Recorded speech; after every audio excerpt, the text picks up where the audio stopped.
Hello mga kaspate, hello mga fabulous people. So kumusta kayo dito sa YouTube? Hindi ko na kayo nabibigyan ng pansin. So ngayon, mag-a-upload na ako palagi rito mga kaspate. And ano na lang, kung ano yung ginagawa ko araw-araw, yun na lang ang i-update ko. Sa mga nandyan pa rin, sa mga supporters ko pa rin, sa mga subscribers ko pa rin, salamat at nandyan pa rin kayo. And then ngayon, sa mga hindi nakakaalam, nag-aaral po ako. Sa edad kong to, nag-aaral pa ako. Wala lang mga kaspatid. Gusto ko lang mag-aral ulit. Nakaka-miss kasi may pagkakataon. So, i-grab na lang natin na mag-aral habang may pagkakataon. Kasi wala sa edad-edad ang karunungan, kumbaga. Diba? So, ngayon, nag-aaral ako.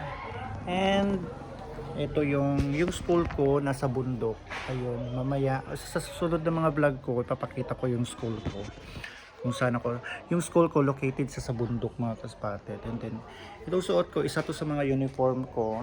And then sakto sa unang vlog ko ngayon dito sa pagbabalik ko sa YouTube is ano siya, midterm exam namin. So nag-aaral ako.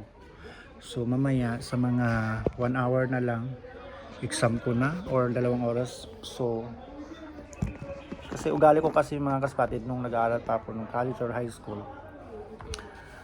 hindi ako nag-aaral ng malayo pang exam. Nag-aaral ako yung malapit na kasi kanya-kanya tayo kasi pag nag-aaral ako ng malayo pa yung exam, nawawala.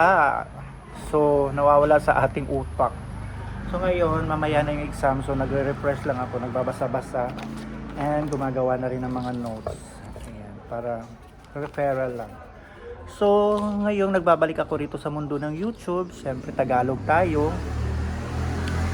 Kahit Bisaya tayo, magtatagalog tayo kasi kasaramihan sa mga subscribers natin dito is mga Tagalog. And namimiss ko kayo mga kaspatet. Sa susunod ano ba? Sana suportahan nyo pa rin ako sa aking pagbablog dito sa pagbabalik ko sa YouTube. And then, tingnan nyo, di ba? Dati sexy fit and fab, ngayon sexy fit and gore. Char lang. So, that's it. So, abangan ang aking mga susunod na vlog.